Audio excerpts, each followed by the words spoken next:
Assalamualaikum semuanya.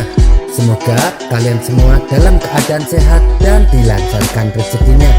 Amin ya robbal alamin. Hari itu Abu Nawas terlihat sangat ceria. Pasalnya ia baru saja mendapat hadiah uang dari Baginda Raja. "Wahai istriku, hari ini kita makan enak. Aku akan membeli daging," kata Abu Nawas kepada istrinya. Maka pergilah Abu Nawas ke pasar. Ia mendatangi tukang jagal untuk membeli sepotong daging. Setibanya di rumah, ia meminta kepada istrinya agar memasak daging yang baru saja dibelinya. "Sembari aku menunggu daging matang, lebih baik aku nongkrong di warung dulu," pikir Abu Nawas. Selepas Abu Nawas pergi, tidak lama kemudian datanglah saudara istrinya. Saudara istrinya ini sangat suka sekali makan daging. Dia pun terus memperhatikan daging yang sedang dimasak. Begitu istri Abu Nawas selesai memasaknya, mereka berdua lalu duduk dan menyantap daging itu sampai habis. Setelah saudaranya pergi, istri Abu Nawas bingung memikirkan cara supaya Abu Nawas tidak marah. Dia pun segera menaruh sepotong timun sebagai pengganti daging. Ketika Abu Nawas datang dan meminta makanan, sang istri lalu menghidangkan kuah berisi potongan timun. Abu Nawas pun mulai menyantapnya. "Ini timun, bukan daging," seru Abu Nawas. "Ini daging, wahai suamiku," jawab istrinya berpura-pura. "Ajaib, daging menjelma menjadi timun, tapi kuahnya kok daging," gumam Abu Nawas. "Bisa jadi dagingnya palsu, makanya kalau beli daging harus hati-hati," ujar sang istri. "Benar juga katamu," timpal Abu Nawas. Di hari berikutnya Abu Nawas kembali membeli daging. Kali ini ia membeli di tempat berbeda. Setibanya di rumah, Abu Nawas berkata pada istrinya, "Kurasa daging ini tidak akan berubah menjadi timun, sebab ini daging terbaik dan aku belinya di tempat berbeda." Sang istri lalu segera memasaknya. Seperti biasa, sembari menunggu masakannya matang, Abu Nawas pergi ke warung nongkrong bersama kawan-kawannya. Di saat Abu Nawas pergi, saudara istrinya kembali datang, dan mereka berdua pun menyantap dagingnya sampai habis. Setelah saudaranya pergi, istri Abu Nawas kembali menaruh potongan timun sebagai pengganti daging. Ketika Abu Nawas pulang, sang istri menghidangkan makanannya. Dengan marahnya Abu Nawas berkata, "Ini timun, bukan daging." Sang istri membalas, "Wahai suamiku, lebih baik kau jangan membeli daging lagi, sebab aku mendengar dari para tetangga bahwa daging bisa menjelma jadi timun." Peristiwa tersebut Abu Nawas kemudian ceritakan kepada orang-orang.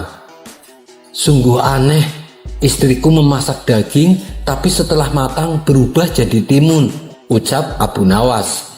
Tentu saja mereka tidak percaya dan menganggap Abu Nawas sudah gila. "Mana ada daging berubah jadi timun," kata mereka tertawa terbahak-bahak.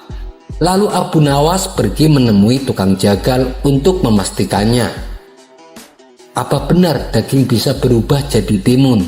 tanya Abu Nawas. "Itu hal yang mustahil, daging tidak mungkin berubah jadi timun," jawab tukang jagal. "Berarti selama ini aku telah dibohongi istriku," pikir Abu Nawas.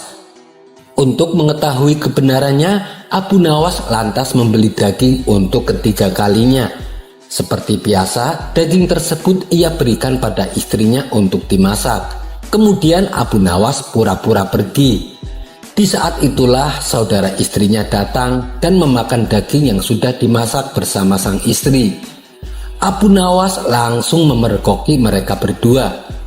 "Jadi ternyata kamu yang memakan dagingnya," seru Abu Nawas penuh emosi.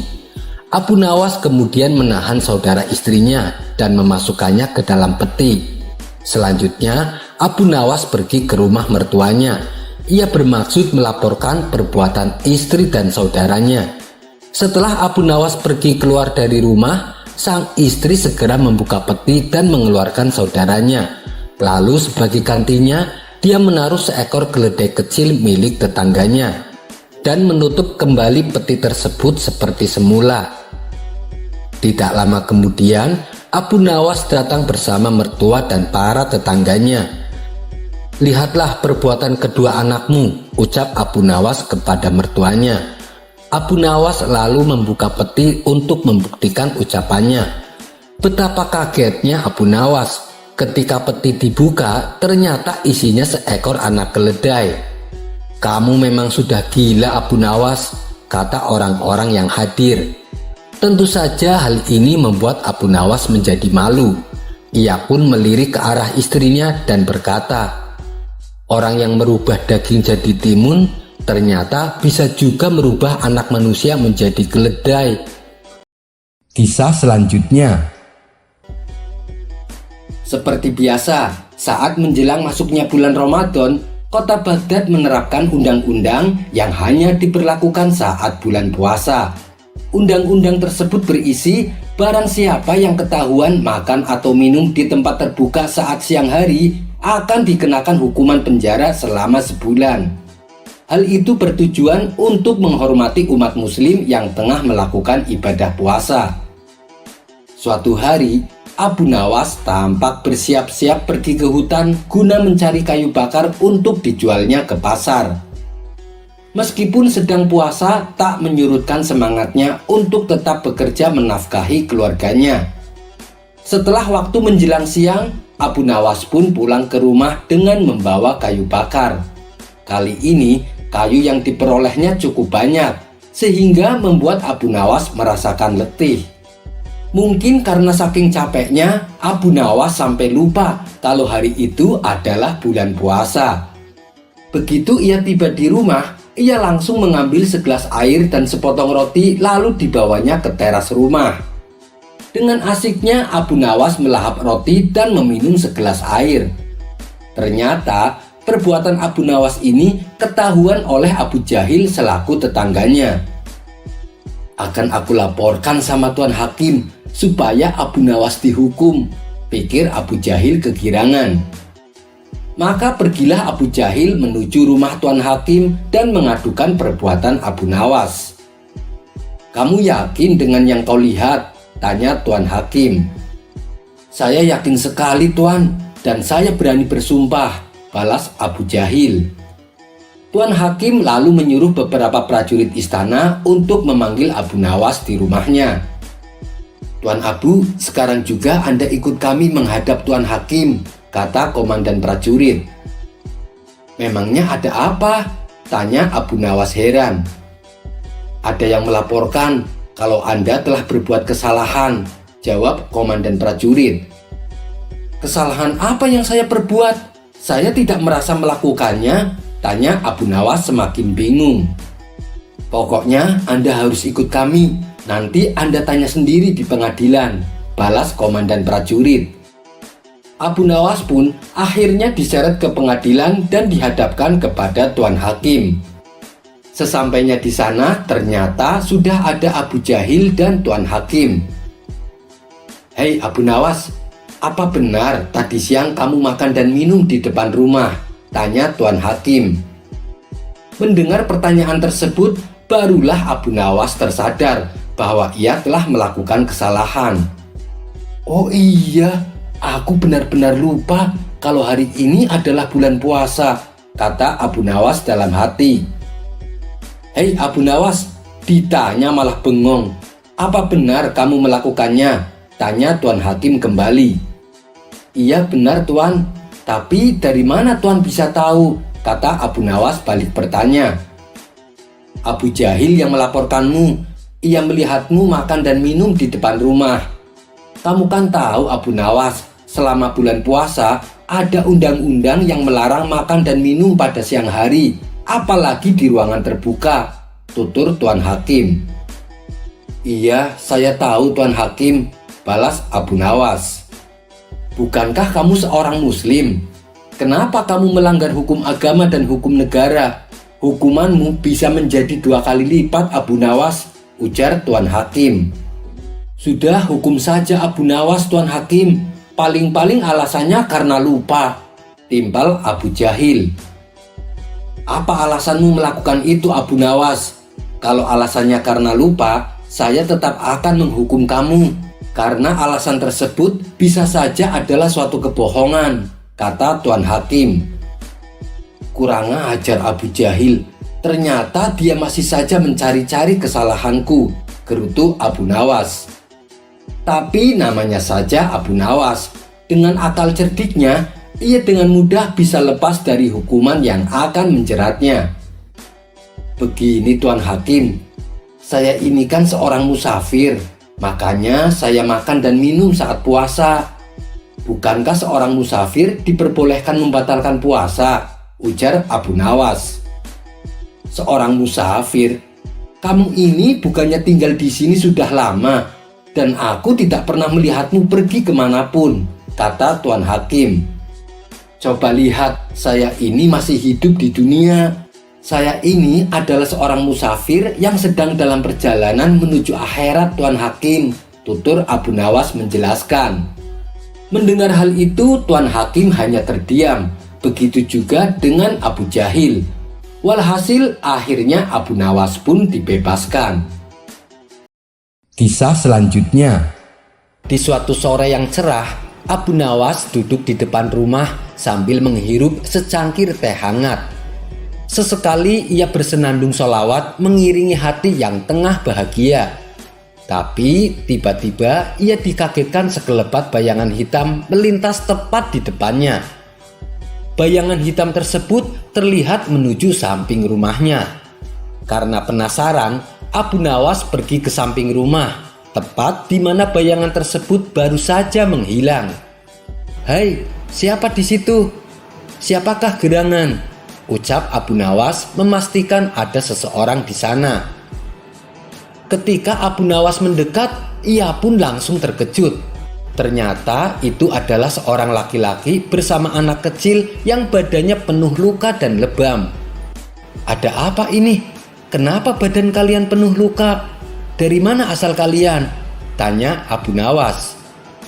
Lelaki itu terlihat ketakutan, sedangkan anak kecil di sampingnya terus menangis. Melihat hal itu, Abu Nawas pun merasa iba. Ia lalu mengajak kedua orang ini duduk di depan rumahnya.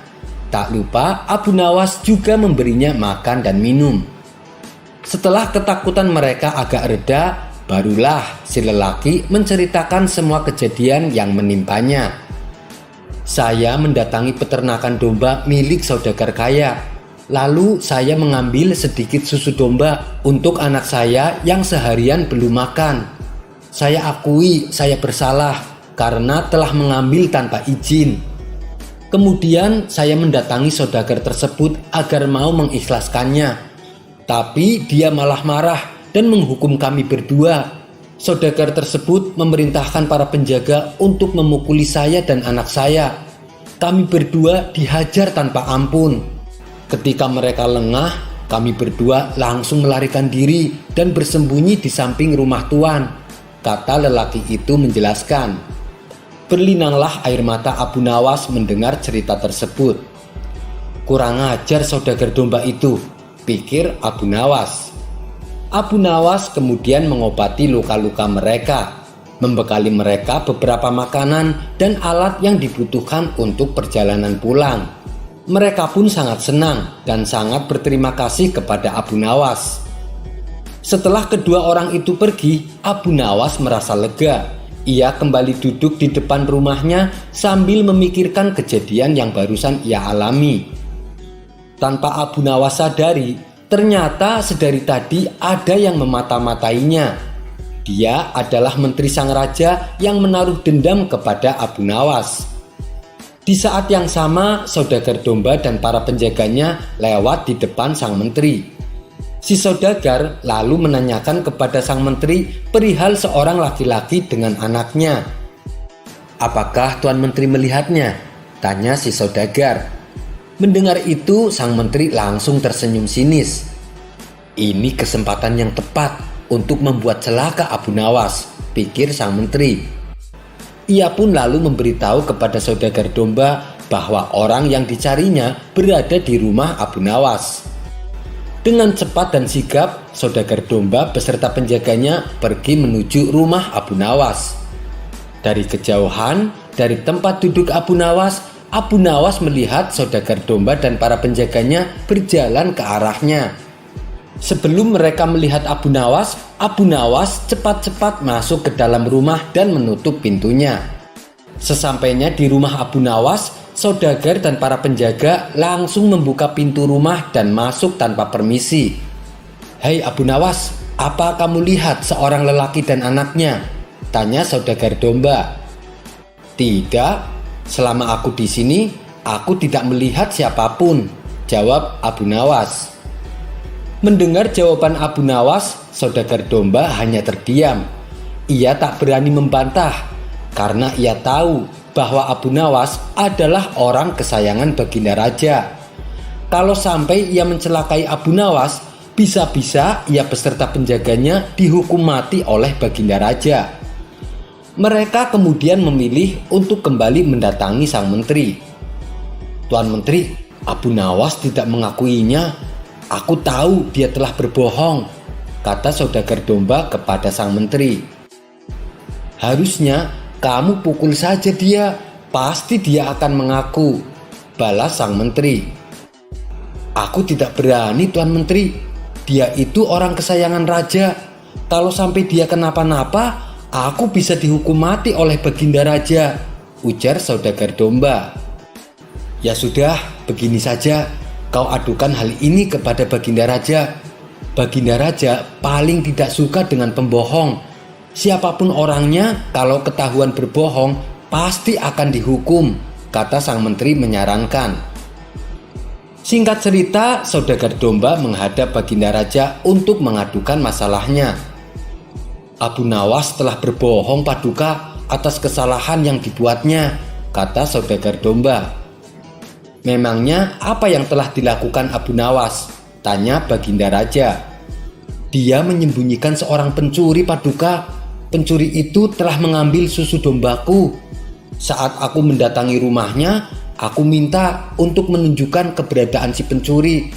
Tapi kata Abu Nawas, dia tidak melihat siapapun. Padahal jelas-jelas dia menolong si pencuri," jawab saudagar domba. Setelah mendengar pengaduan tersebut, maka dipanggillah Abu Nawas untuk menghadap Baginda Raja. "Hai Abu Nawas, apa benar kamu telah menyembunyikan seorang pencuri?" tanya Baginda Raja. "Kenapa sih kamu malah melindungi perbuatan jahat?" kata Baginda Raja melanjutkan. Abu Nawas tidak terima dengan hal ini. Ia pun menyangkal tuduhan tersebut. "Ampun Paduka yang mulia, Paduka jangan mudah percaya. Siapa sih yang melaporkan hal ini? Dan mana saksinya kalau saya berbuat demikian?" tanya Abu Nawas. Dengan cepat dan sigap, saudagar domba dan menteri berdiri di hadapan raja. "Aku orangnya yang telah melaporkanmu, Abu Nawas," ucap saudagar domba. "Dan menteri ini adalah saksinya. Ia melihat langsung kejadian itu," kata juragan domba melanjutkan. Suasana pun semakin menegang. Sang raja meminta saudagar domba untuk menceritakan kembali kejadian tempo hari. "Waktu itu saya mengejar kedua pencuri. Lalu saya mendatangi rumah Abu Nawas. Saya tanya kepadanya apakah dia melihat pencurinya atau tidak. Tapi Abu Nawas menjawabnya tidak melihat. Padahal Tuan Menteri jelas-jelas tahu kalau pencuri itu bersembunyi di rumah Abu Nawas," ucap juragan domba. Baginda Raja pun angkat bicara. "Bagaimana Abu Nawas? Apa pembelaanmu?" "Begini Paduka yang mulia, memang ada seorang lelaki dan anaknya datang ke rumah saya. Tapi mereka berdua berada di luar rumah. Sedangkan saudagar ini bertanya saat saya berada di dalam rumah. Ya saya jawab saja, selama aku di sini, aku tidak melihat siapapun. Apakah saya berbohong? Tentu saja tidak Paduka. saya malah menjawab dengan sejujur-jujurnya. Di dalam rumah saya tidak melihat siapapun, ucap Abu Nawas. Baginda Raja pun membenarkan apa yang diucapkan Abu Nawas atas pembelaannya. Sementara sang menteri dan saudagar domba tak bisa menyangkal dengan kecerdikan Abu Nawas. Baiklah, terlepas dari ini semua, saya ingin bertanya padamu Abu Nawas, apa sih yang membuatmu menolong kedua pencuri itu? Padahal kan kamu tahu kalau mencuri itu perbuatan yang melanggar hukum agama dan hukum negara. Tapi kenapa kamu malah menolong mereka? Ini bisa dijadikan bukti untuk menghukum kamu Abu Nawas, ancam Baginda Raja. Abu Nawas lalu menceritakan kronologi kenapa dirinya berbuat demikian. Dia itu hanya mengambil sedikit susu paduka untuk memberi makan anaknya yang kelaparan. Harusnya Paduka bertanggung jawab atas kondisi mereka. Mereka adalah rakyat Paduka yang kelaparan. Tapi si saudagar ini malah memukulinya sampai luka parah hingga tubuhnya penuh luka dan lebam, tutur Abu Nawas menjelaskan. Mendengar itu Baginda Raja sontak terkejut. Wajahnya berubah merah menahan emosi. Dengan penuh amarah, Baginda Raja berkata kepada saudagar domba, "Hei kamu, cari lelaki itu dan anaknya. Kamu minta maaf padanya dan berikan dia separuh dari kekayaanmu. Kalau kamu menolak perintahku, kamu akan saya hukum seberat-beratnya." Seketika saudagar domba itu langsung ketakutan. Tubuhnya gemetaran dan wajahnya pucat pasi. Akhirnya, berkat Abu Nawas, si lelaki miskin dan anaknya kini hidup berkecukupan. Sedangkan sang menteri yang benci dengan Abu Nawas tidak berhasil membuat Abu Nawas dihukum. Kisah selanjutnya. Nuaiman adalah sahabat Nabi yang terkenal dengan ulah isengnya. Hampir semua orang yang ia kenal pasti pernah dikerjainya. Bahkan Rasulullah sendiri tak luput dari perbuatan usil Nuaiman.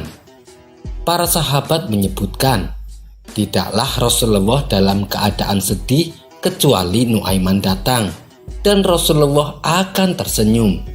Sebab hanya Nuaiman yang bisa membuat sedihnya Rasulullah berubah menjadi tawa. Namun di balik kelucuannya yang sering membuat Rasulullah tertawa, Nuaiman ternyata seorang pemabuk. Setiap kali ia kedapatan mabuk-mabukan, Rasulullah menghukum cambuk. Bukannya kapok, tapi justru ia sering mengulangi perbuatannya yang membuat para sahabatnya jadi geram. Mereka menganggap Nuaiman mempermainkan hukum Allah dan Rasul-Nya. Suatu hari saat Nuaiman kedapatan mabuk lagi, para sahabat langsung menangkap dan menghukumnya. Mereka mencambuk Nuaiman dan mencelanya. "Semoga Allah melaknatmu Nuaiman." Rasulullah yang mendengar itu langsung menegur sahabatnya yang berkata demikian. "Jangan kalian laknat Nuaiman, karena dia cinta Allah dan Rasul-Nya." Bahkan dalam salah satu riwayat, Rasulullah menceritakan Nuaiman akan memasuki surga dengan tertawa. Itulah sekelumit mengenai sahabat Nuaiman. Berikut ini akan kami ceritakan beberapa kisah lucu sahabat Nuaiman. Suatu kali sahabat Abu Bakar menemui Rasulullah. "Wahai Rasulullah, saya minta izin. Saya ingin mengajak sahabat Anda untuk ikut berdagang ke negeri Sam," pinta sahabat Abu Bakar. "Siapa?" tanya Rasulullah. "Nuaiman ya Rasul," jawab sahabat Abu Bakar. Rasulullah mengizinkannya dengan perasaan agak sedikit terkejut. Sebab sifat dan perangai Nuaiman itu aneh dan tidak bisa diprediksi. Dalam perjalanan dagang tersebut, Abu Bakar juga mengajak serta satu orang lagi, yaitu Suaibit bin Harmalah. Dua orang ini merupakan sahabat Rasulullah yang memiliki sifat bertolak belakang. Nuaiman sebagai sosok yang apa adanya serta mengesalkan. Sedangkan Suaibit adalah sosok yang sangat jujur dan amanah. Suhaibid dipercaya oleh Abu Bakar untuk menjaga perbekalan makanan. Setelah menempuh perjalanan yang lumayan jauh, sampailah mereka bertiga di kota Sam. Setibanya di sana, Abu Bakar langsung mulai sibuk pergi mengantarkan dagangannya. Sementara Nuaiman dan Suhaibid duduk setia menjaga perbekalan dan dagangannya Abu Bakar. Hari pun menjelang siang, perut Nuaiman mulai terasa keroncongan. Karena lapar, Nuaiman meminta bekal makanan kepada Suhaibid. "Berikan aku roti, perutku sangat lapar," pinta Nuaiman. Tapi permintaan Nuaiman ditolak mentah-mentah oleh Suhaibid. "Saya juga lapar, tapi tunggulah sampai Abu Bakar datang," ujar Suhaibid kepada Nuaiman. "Berikan aku sepotong saja," kata Nuaiman memaksa. Suhaibid tetap tidak mengizinkan Nuaiman memakan bekal makanan yang dibawanya. Sikap Suhaibid ini membuat Nuaiman jengkel. Ia pun berniat membalas apa yang dilakukan Suhaibid. Ia kemudian menemui sejumlah orang di pasar dan menawarkan bahwa ia menjual seorang budak dengan harga yang cukup murah. Nuaiman menyebut bahwa budak yang ia miliki sering mengaku kalau dirinya adalah orang yang merdeka. Setelah ada orang yang berniat membeli budak, Nuaiman pun membawa calon pembeli ke hadapan Suhaibid temannya sendiri. Nuaiman langsung menunjuk Suhaibid yang sedang duduk. "Itu dia budak yang akan saya jual," kata Nuaiman. Sontak saja Suhaibid merasa terkejut dan mengaku bahwa dirinya adalah orang merdeka. Berkali-kali Suhaibid menjelaskan bahwa ia adalah orang yang merdeka kepada calon pembeli. Namun karena sudah dijelaskan Nuaiman, calon pembeli itu berkata kepada Suhaibid, "Tidak usah mengelak, kami sudah paham sifatmu." Suhaibid pun lalu dibawa oleh orang tersebut. Setelah Suhaibid dibawa sebagai budak, tidak lama kemudian datanglah Abu Bakar menghampiri Nuaiman. "Mana Suhaibid?" tanya Abu Bakar. "Sudah saya jual," jawab Nuaiman. Mendengar hal itu, Abu Bakar kaget bukan main. Nuaiman pun menceritakan dengan jujur kejadiannya kepada Abu Bakar. Kemudian Suhaibid ditebus kembali oleh Abu Bakar dari orang yang membelinya. Ketika cerita ini sampai ke telinga Rasulullah, Rasulullah pun tertawa hingga menunjukkan gigi gerahamnya. Di masa kepemimpinan Khalifah Utsman bin Affan, Nuaiman pernah juga mengerjai kakek tua. Kala itu, Nuaiman yang sedang duduk santai melihat seorang kakek buta tanpa kebingungan. Ia berjalan mondar-mandir dengan tongkatnya. Rasa penasaran pun hingga pada diri Nuaiman. "Apa sih sebenarnya yang kakek tua itu cari?" tanya Nuaiman dalam hati. Kakek buta tersebut adalah Mahromah bin Naufal. Usianya sudah 115 tahun. "Hei kakek tua, mendekatlah, kemari ke sini," seru Nuaiman. Kemudian kakek buta itu mendekati suara yang memanggilnya. "Kau ini kenapa? Kenapa dari tadi mondar-mandir terus?" tanya Nuaiman. "Aku kebelet kencing, tapi aku belum menemukan tempatnya," jawab kakek buta itu. "Oh, ngomong dong dari tadi," sahut Nuaiman. Kemudian Nuaiman memegang tangan kakek buta dan menuntunnya. Di saat itulah muncul ide usil Nuaiman. Ia mengantarkan kakek buta itu masuk ke dalam masjid. Kala itu, para sahabat sedang khusyuk melakukan sholat. Nuaiman menuntunnya ke tempat pengimaman. "Kita sudah sampai, kek. Silahkan, kakek mau ngapain aja terserah," kata Nuaiman. Kakek buta lalu bertanya, "Apakah di sini benar-benar aman?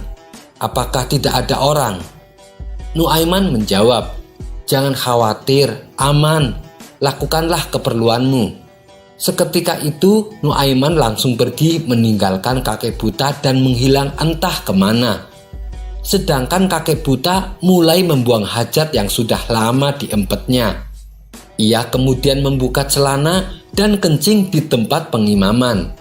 Sontak situasi menjadi gempar dan memanas. Para sahabat langsung mempercepat sholatnya. Setelah selesai sholat, mereka mendekati kakek buta dan hendak memukulnya. Tetapi setelah diinterogasi, ternyata kakek tua itu matanya buta. Betapa malunya kakek buta itu. Ternyata ia telah dijebak dan dipermainkan. Setelah mengetahui bahwa yang membuat dia malu dan sial adalah Nuaiman, maka kakek buta itu berjanji akan mencari Nuaiman. Saya tidak akan keluar dari kota Madinah sebelum saya berhasil menemukan Nuaiman dan memukulnya dengan tongkat saya. Aksi Nuaiman ini sangat membuatnya jengkel, sebab dia dipermalukan dan menjadi tontonan para jamaah yang sedang sholat di masjid. Sejak saat itu, kakek buta terus mencari keberadaan Nuaiman. Ia bertanya ke sana kemari kepada setiap orang yang ia jumpai, namun tidak ada satupun yang mengetahuinya. Tidak lama kemudian, Nuaiman datang kembali dan menghampiri kakek buta. "Hei kakek buta, kamu kenapa?" tanya Nuaiman. "Saya sedang mencari Nuaiman. Dia telah mempermainkan dan mempermalukan saya," jawab kakek buta. Padahal yang berada di hadapannya adalah Nuaiman sendiri. Tapi karena tidak bisa melihat, kakek buta itu tidak mengetahuinya. "Lalu apa yang akan kakek lakukan bila bertemu dengannya?" tanya Nuaiman kembali. "Saya akan memukulnya dengan tongkatku ini," balas kakek buta. Mendengar itu, muncul kembali sifat usilnya Nuaiman. "Jangan khawatir kek, saya akan antarkan kakek kepadanya," ucap Nuaiman. Nuaiman lalu memegang tangan kakek buta dan menuntunnya kembali ke masjid. Begitu memasuki masjid, ada beberapa sahabat yang sedang sholat, termasuk sang khalifah Utsman bin Affan. "Nah, itu dia orangnya. Hei, kamu jangan pura-pura sholat," seru Nuaiman. Mana orangnya?" teriak kakek buta tak sabar. Kemudian Nuaiman menyodorkan tongkat yang dipegang kakek tua ke tubuh khalifah Utsman bin Affan yang sedang sholat. Dengan penuh dendam, si kakek buta memukulkan tongkatnya ke tubuh khalifah Utsman bin Affan. Ia memukul dengan sangat keras dan bertubi-tubi. "Kurang ajar, berani-beraninya kamu mempermainkan saya," teriak kakek buta sambil terus memukul khalifah Utsman bin Affan. Sementara khalifah Utsman bin Affan hanya diam saja karena ia sedang dalam keadaan sholat. Sontak hal ini membuat gempar seisi masjid. "Hei, ada musuh yang mau membunuh Amirul Mukminin," teriak salah satu jamaah. Mendengar itu, si kakek buta kaget bukan main. Ia pun langsung ditangkap dan diinterogasi. Ternyata lagi-lagi ini adalah ulah Nuaiman. Si kakek menyesal, malu dan merasa bersalah. Berkali-kali ia meminta maaf kepada khalifah Utsman bin Affan. Sang khalifah hanya tersenyum. Beliau sama sekali tidak mempermasalahkannya. Bahkan ketika para sahabat hendak menghukum Nuaiman atas perbuatan usilnya, sang khalifah mencegahnya. "Jangan ganggu dia. Dia adalah orang yang sangat dekat dan dicintai oleh Rasulullah," kata sang khalifah mewanti-wanti. Kisah selanjutnya. Suatu hari di kota Baghdad digemparkan oleh kedatangan dua orang tamu yang mengaku ulama besar. Mereka berdua adalah Syekh Wahab dan Syekh Qadir. Dengan berpakaian jubah serba putih layaknya orang soleh, mereka menyapa masyarakat kota Baghdad. Para warga pun menyambutnya penuh penghormatan. Mereka menjamu dua tamu agung itu dengan berbagai macam hidangan. Tidak berapa lama terdengarlah suara azan. Syekh Wahab dan Syekh Qadir lalu pamit untuk menunaikan sholat. Mereka berdua pun diantar oleh warga sampai ke masjid. Sesampainya di masjid, Syekh Wahab melepaskan sepatunya dan membiarkannya di luar teras masjid. Sedangkan Syekh Qadir melepaskan sepatunya tapi membawanya masuk ke dalam masjid. Sementara Syekh Wahab dan Syekh Qadir melaksanakan sholat, terjadilah percakapan warga yang ada di situ. Menurut kalian, di antara kedua orang itu, siapa yang lebih alim? Tanya salah satu dari mereka. Menurut saya, Syekh Wahab yang lebih alim, karena membiarkan sepatunya di luar. Itu menunjukkan kalau beliau mempercayakan segala sesuatunya kepada Allah, jawab warga yang lain. Namun ada juga warga yang berpendapat kalau Syekh Qadirlah yang lebih alim, sebab dengan dirinya membawa sepatu ke dalam masjid itu menunjukkan kehati-hatian. Kemudian salah seorang berkata, lebih baik kita tanyakan langsung kepada kedua tamu kita, pasti beliau punya alasannya. Iya, benar, itu lebih tepat, timpal lainnya. Ketika Syekh Wahab dan Syekh Qadir itu selesai sholat, mereka ditanyai secara terpisah oleh kedua kelompok yang berbeda pendapat tadi. Pertama, mereka menanyai Syekh Wahab, "Wahai Tuan Syekh, kenapa sih Anda meninggalkan sepatunya di luar teras masjid? Padahal Syekh Qadir membawa sepatunya masuk ke dalam." Dengan tersenyum Syekh Wahab menjawab, "Alasan saya meninggalkan sepatuku karena segala sesuatunya saya pasrahkan kepada Allah. Kalaupun sepatu saya dicuri orang, maka akan saya ikhlaskan dan tidak akan menganggapnya sebagai pencuri. Justru saya akan mendoakan agar sepatuku menjadi kebaikan bagi dirinya." Mendengar jawaban Syekh Wahab, masyarakat pun terkagum-kagum dengan kerendahan hatinya. Kemudian giliran Syekh Qadir yang ditanya, "Wahai Tuan Syekh, kenapa sih Anda membawa masuk sepatunya ke dalam masjid? Padahal Syekh Wahab membiarkan sepatunya di luar teras masjid." Mendapat pertanyaan seperti itu, Syekh Qadir pun tersenyum. Lalu ia menjawab, "Kalau saya biarkan sepatuku di luar, saya khawatir akan menggoda seseorang untuk mencurinya. Jika sampai kubiarkan itu terjadi, maka ketika sepatuku dicuri, saya juga ikut menanggung dosanya, karena saya telah ikut andil menggoda seseorang untuk mencuri. Oleh sebab itulah saya bawa masuk sepatunya ke dalam masjid." Syekh Qadir mencoba menjelaskan. Masyarakat kembali terkagum-kagum dengan jawaban Syekh Qadir. Mereka pun memuji kealiman dua tamu agung tersebut. Tidak berapa lama kemudian, datanglah Abu Nawas di tengah-tengah mereka. "Waduh, kalian semua gampang terlena dengan perkataan yang terkesan bijak padahal biasa saja," kata Abu Nawas kepada warga yang berkumpul. "Maksudnya bagaimana Abu Nawas? Kedua tamu itu memang orang alim. Mereka berdua juga bijak dalam bertutur kata," balas salah satu warga.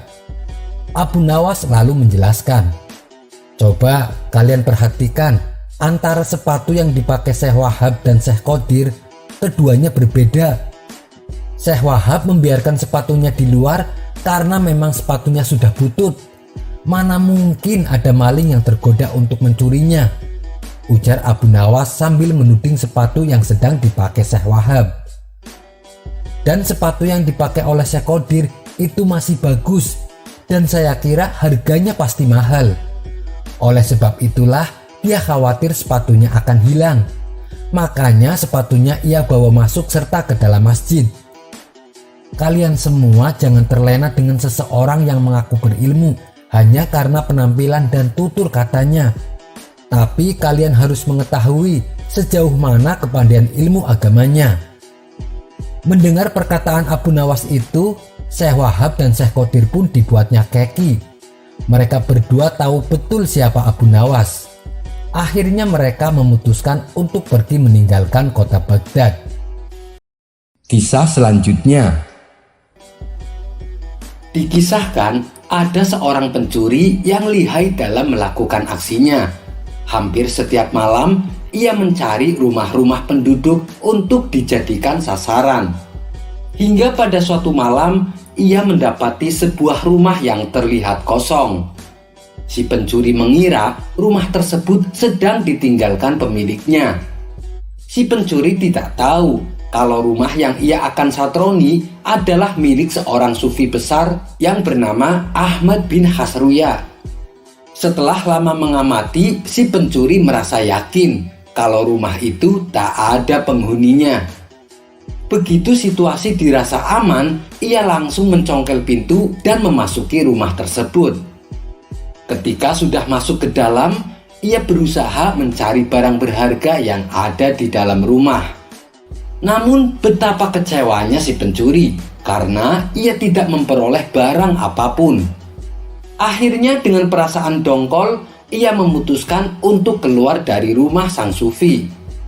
Saat ia hendak melangkah keluar, tiba-tiba ia mendengar suara seseorang memanggilnya.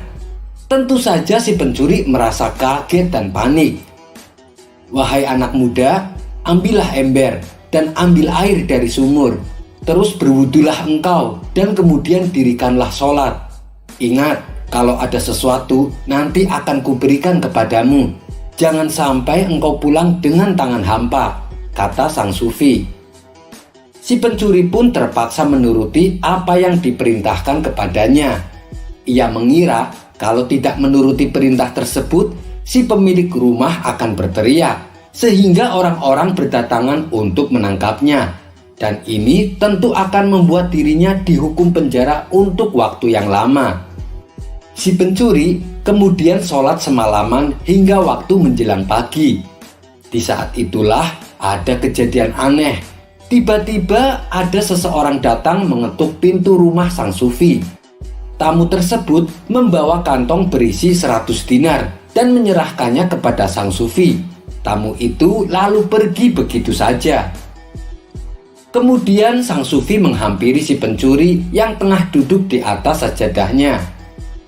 "Wahai anak muda, bawalah ini sebagai hadiah sholat malammu," kata sang sufi. Sontak si pencuri kaget dibuatnya. Tubuhnya mendadak lemas dan gemetaran. Dengan berurai air mata, si pencuri berkata, "Tuan, aku memang telah salah jalan selama ini. Baru semalam saja aku bekerja untuk Tuhan, tak disangka Dia telah memberikan hadiah sebanyak ini," ucap si pencuri menyesali perbuatannya. Kemudian si pencuri itu bertobat dan kembali kepada jalan yang benar. Si pencuri menolak mengambil uang tersebut. Ia lebih memilih untuk menjadi murid sang sufi Ahmad bin Hasruya. Kisah selanjutnya diceritakan Abu Nawas pergi keluar kota untuk menemui sahabat lamanya. Setibanya di sana, Abu Nawas menuju rumah sahabatnya. Ternyata rumah sahabatnya itu sudah tidak berpenghuni. Tak ingin perjalanannya menjadi sia-sia, Abu Nawas terus mencari keberadaan sahabat lamanya. Ia pun bertanya kepada orang di sekitar yang kebetulan melintas. "Maaf kawan, apa kau tahu kemana pindahnya orang yang menghuni rumah kosong itu? Dia adalah sahabatku dan aku ingin menemuinya," tanya Abu Nawas. "Dia sekarang sudah pindah. Dia sudah menjadi saudagar kaya. Tidak mungkin mau menempati rumah yang kecil dan kumuh seperti itu," jawabnya. Lalu orang tersebut menunjukkan alamat baru sahabatnya itu. Maka pergilah Abu Nawas menuju alamat yang ditunjukkan. Sesampainya di sana, betapa terkejutnya Abu Nawas. Sahabat lamanya kini menempati rumah megah dan indah. Abu Nawas kemudian mengetuk pintu dan mengucapkan salam. Saat sahabatnya membukakan pintu, ia langsung kegirangan melihat kedatangan Abu Nawas. "Silahkan masuk Abu Nawas, anggaplah rumah sendiri," sambut sahabatnya penuh sukacita. "Kamu hebat sekarang, sudah jadi saudagar kaya. Rumahmu juga besar dan megah," puji Abu Nawas. "Alhamdulillah Abu Nawas, ini semua berkat doa dan kerja keras saya," balas sahabatnya. Setelah ngobrol panjang lebar, sahabatnya lalu mengeluh tentang keadaan yang sedang dialaminya. "Saya bingung dengan sikap kedua istri saya, Abu Nawas," tutur sahabatnya. "Apa? kamu punya 2 istri? Luar biasa. Begini nih kelakuan orang yang sudah kaya. Pasti istrinya lebih dari 1, ledek Abu Nawas. Memangnya kenapa kamu bingung? Kamu kan punya harta banyak. Yang penting masing-masing diberikan haknya secara adil. Pasti semuanya akan beres, kata Abu Nawas melanjutkan. Kalau masalah itu sih mudah Abu Nawas, tapi aku dipusingkan dengan sikap kedua istri saya. Mereka berdua menuntut perhatian yang lebih. Setiap kali mereka berdua berkumpul, mereka selalu saja bertanya kepadaku, manakah di antara mereka yang paling saya cintai? Kalau saya jawab keduanya sama-sama saya cintai, mereka tidak mungkin percaya. Tapi saya juga tidak mungkin menyebut salah satu dari keduanya. Yang ada nanti mereka berdua malah jadi bertengkar dan menuduh saya tidak adil, kata sahabatnya mengadu. Abu Nawas lalu mengatakan bahwa keadilan memang tidak sama dengan perlakuan yang sama, sekalipun misalnya memberi barang yang sama persis. Sahabatnya itu kemudian mendesak Abu Nawas, bagaimana caranya agar kedua istriku tidak lagi bertanya padaku mana yang lebih saya cintai dari keduanya? Kemudian Abu Nawas memberi saran agar kedua istri sahabatnya masing-masing diberi batu berwarna biru secara terpisah. Bilang sama kedua istrimu supaya merahasiakannya. Sekarang temuilah mereka di kamarnya masing-masing, perintah Abu Nawas. Sahabatnya itu segera menuruti saran daripada Abu Nawas. Satu persatu ia memasuki kamar istrinya dan memberikan batu berwarna biru.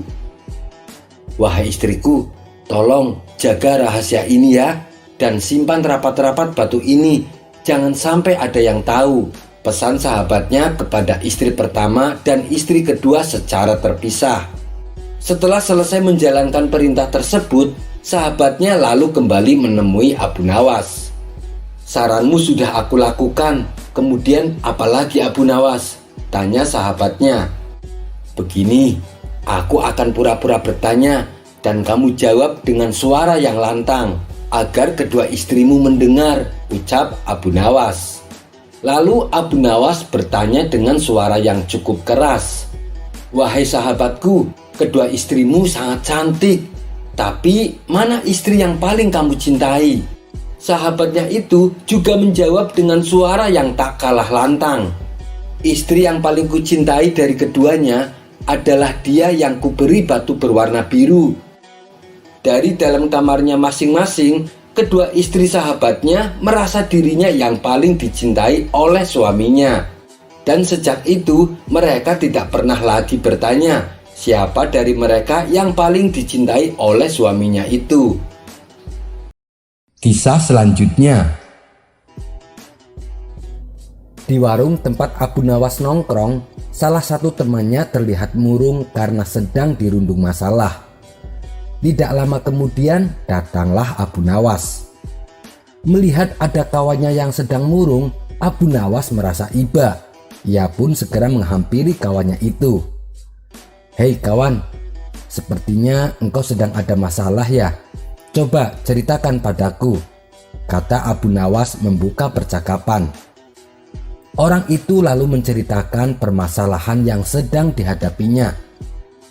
Sebagai seorang sahabat, Abu Nawas lalu mencoba menghibur kawannya. Ia menceritakan kisah lucu tentang seorang anak petani. Setelah mendengar cerita Abu Nawas yang lucu itu, kawannya tersebut langsung tertawa terpingkal-pingkal. Terima kasih Abu Nawas, kau telah menghiburku sehingga beban pikiranku menjadi plong, kata kawannya kepada Abu Nawas. Hari berikutnya saat Abu Nawas datang ke warung, ia kembali mendapati kawannya yang kemarin sedang termenung seorang diri. Hei kawan, kamu kenapa lagi? Tanya Abu Nawas sambil menghampirinya. Aku sedang dilanda masalah Abu Nawas, jawab kawannya sedih. Masalah apa lagi yang sedang menimpamu? Tanya Abu Nawas kembali. Kawannya itu kembali mengeluh kepada Abu Nawas akan masalah yang sedang dialaminya. Ternyata masalahnya sama seperti yang kemarin, Namun meski demikian, Abu Nawas tetap mencoba menghibur kawannya. Abu Nawas kembali menceritakan cerita lucu yang seperti kemarin, yaitu tentang seorang anak petani. Kawannya itu masih sempat tertawa dengan kisah lucu yang Abu Nawas ceritakan. Dan hari selanjutnya, Abu Nawas kembali mendapati kawannya sedang melamun sendirian di warung. Saat ditanya Abu Nawas apa masalahnya, ternyata masalah yang dihadapi sama seperti kemarin. Abu Nawas pun kembali menghiburnya dengan cerita lucu yang sama. Tapi kali ini kawannya hanya diam saja. "Loh, kenapa kamu tidak tertawa?" tanya Abu Nawas. Kawannya itu menjawab, "Sebab cerita lucu yang kamu bawakan sama seperti yang kemarin. Kalau diulang-ulang terus, ya lucunya sudah tidak terasa, Abu Nawas." Mendengar jawaban tersebut, Abu Nawas hanya tersenyum. Ia pun lalu berkata kepada kawannya, "Jika kamu tak bisa tertawa berulang-ulang dengan cerita lucu yang sama, lantas mengapa kamu selalu mengeluh berulang-ulang dengan masalah yang sama? Padahal jika kamu mensyukuri apa yang ada, niscaya kamu tidak akan selalu mengeluh dengan masalah yang sama." Mendengar nasihat Abu Nawas itu, kawannya pun tersadar. Yang harus ia lakukan bukannya mengeluh, akan tetapi harus memperbanyak rasa syukur. Cerita selanjutnya. Abbas bin Nasih adalah seorang penyair sastrawan ternama dari negara Andalusia. Meski begitu, ia masih merasa belum pantas disebut sebagai sastrawan ternama. Pada suatu hari, Abbas menemui para pedagang yang datang dari Timur Tengah, tepatnya dari kota Baghdad. Iseng-iseng Abbas bertanya kepada mereka, "Adakah seorang penyair ternama dari negeri Anda?" Ditanya seperti itu, mereka pun menjawab, "Iya ada, namanya Abu Nawas." Mendengar nama Abu Nawas, Abbas pun menjadi penasaran. Ia mencoba mencari tahu siapa itu Abu Nawas dan bagaimana karya-karya puisi yang dibuatnya. Setelah berhasil mendapatkan beberapa puisi karya Abu Nawas, Abbas terkagum-kagum dan sangat tertarik dengan karyanya. Akhirnya ia memutuskan pergi ke Baghdad untuk menemui Abu Nawas. Sesampainya di kota Baghdad, Abbas mencari rumah Abu Nawas dengan bertanya kepada warga sekitar. Ternyata Abu Nawas tinggal di rumah sederhana. Di situ tampaklah beberapa orang yang sedang berkumpul di rumahnya. Abbas selalu mendatangi mereka dan bertanya, "Permisi Tuan, benarkah ini rumah Tuan Abu Nawas? Saya ingin bertemu dengannya," tanya Abbas. "Oh iya benar, silahkan masuk ke dalam," jawab mereka. Kemudian Abbas masuk ke ruang tamu dan mengambil tempat duduk paling pojok. Setelah menunggu sejenak, Abu Nawas pun keluar menemui Abbas. "Siapa kamu? Sepertinya datang dari jauh," tanya Abu Nawas.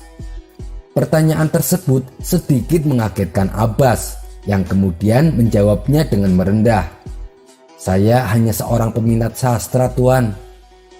Dialog pun berlanjut antara Abu Nawas dan Abbas. "Selamat datang di kota Baghdad," ujar Abu Nawas. Mendengar hal tersebut, Abbas mengucapkan terima kasih atas penerimaan Abu Nawas. "Oh iya, Anda datang dari mana?"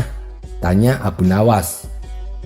"Saya datang dari Andalusia, Tuan," jawab Abbas.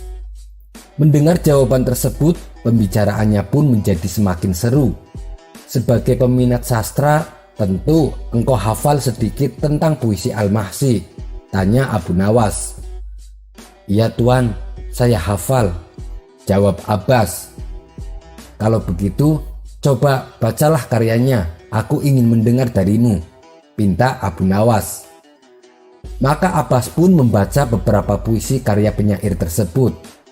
Namun tidak hanya sampai di situ, Abu Nawas juga menyuruh Abbas untuk membaca karya seorang sastrawan bernama Bakar Al-Kanani dan Abu Al-Ajrob.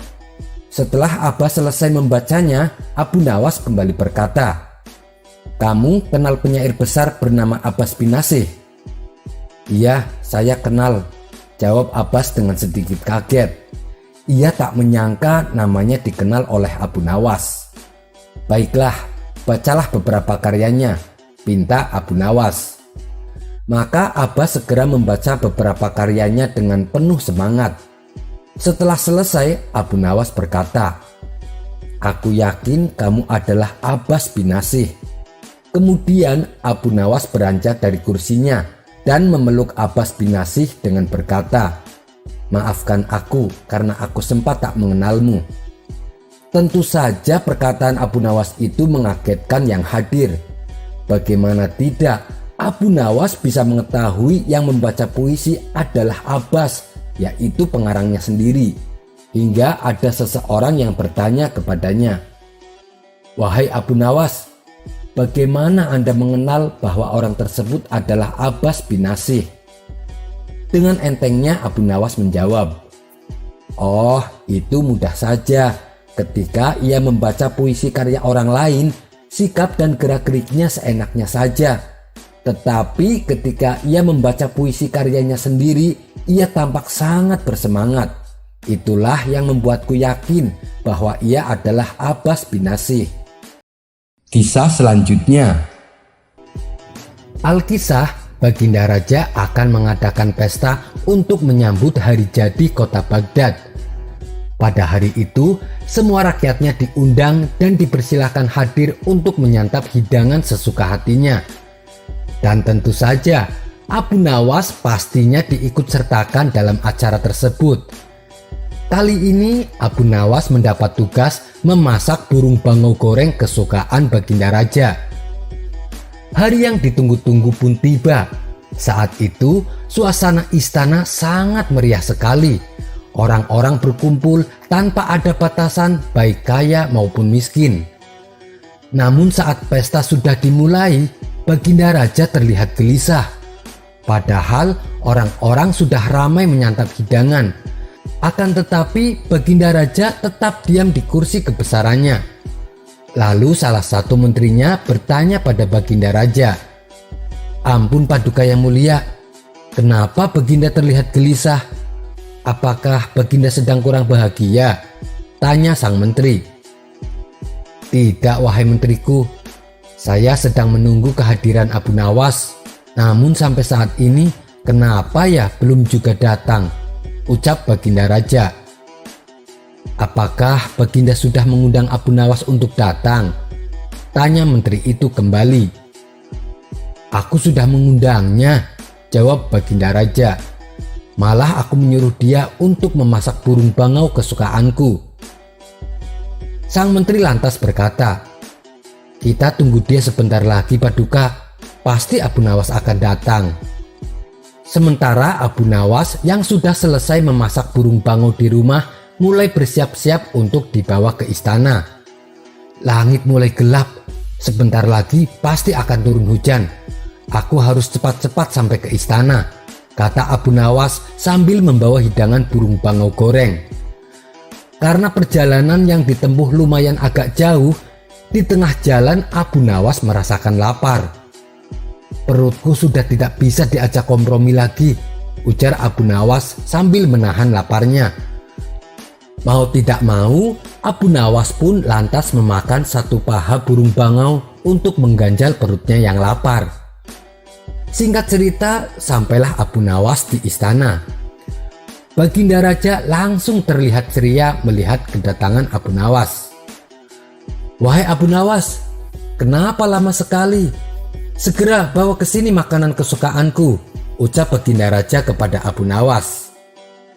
Abu Nawas pun lantas memberikan nampan berisi hidangan burung bangau goreng yang dimasaknya dari rumah. Saat nampan hidangan dibuka, Baginda Raja merasa heran. Kenapa paha kaki burung bangau cuma satu? Ia pun lantas bertanya kepada Abu Nawas, "Hei Abu Nawas, kenapa paha kakinya cuma satu?" Tanpa merasa berdosa, Abu Nawas menjawab, "Ampun Baginda, burung bangau di sini memang rata-rata kakinya cuma satu. Kalau Baginda tidak percaya, coba Baginda lihat burung bangau di pinggiran kolam taman istana. Tuh kan, Mereka berdiri hanya dengan satu kaki, ujar Abu Nawas sambil menunjuk burung bangau yang memang sedang berdiri dengan satu kaki. Baginda Raja hanya manggut-manggut mendengar ucapan Abu Nawas. Karena langit mendung bertanda akan hujan, tidak lama kemudian terdengar suara petir menyambar. Spontan beberapa burung bangau menjadi kaget dan ketakutan. Lantas burung bangau tersebut mengeluarkan satu kaki yang sedari tadi ditutupi oleh sayapnya, hingga tampaklah kedua kakinya. Melihat hal itu, Baginda Raja langsung berkata, "Kamu bohong Abu Nawas, mana ada burung bangau kakinya cuma satu? Itu buktinya, kedua kakinya nampak semua," ujar Baginda Raja sambil menunjuk ke arah burung bangau yang sedang berdiri dengan kedua kakinya di pinggiran kolam istana. Namun dengan entengnya Abu Nawas menjawab, "Begini Baginda Raja, ada kalanya rasa takut yang berlebihan menyebabkan keajaiban Baginda. Burung bangau itu tadi kaget dan ketakutan karena mendengar suara petir. Akhirnya kakinya menjadi dua. Baginda Raja sendiri yang biasanya berjalan dengan dua kaki, tapi ketika merasa takut di ruangan yang gelap, pasti Baginda Raja akan berjalan dengan empat kaki, yaitu berjalan dengan merangkak," balas Abu Nawas tak mau kalah. Sekian dulu perjumpaan kita kali ini. Sampai bertemu lagi di kisah selanjutnya. Terima kasih yang sudah subscribe dan setia menonton channel ini. Wassalamualaikum warahmatullahi wabarakatuh.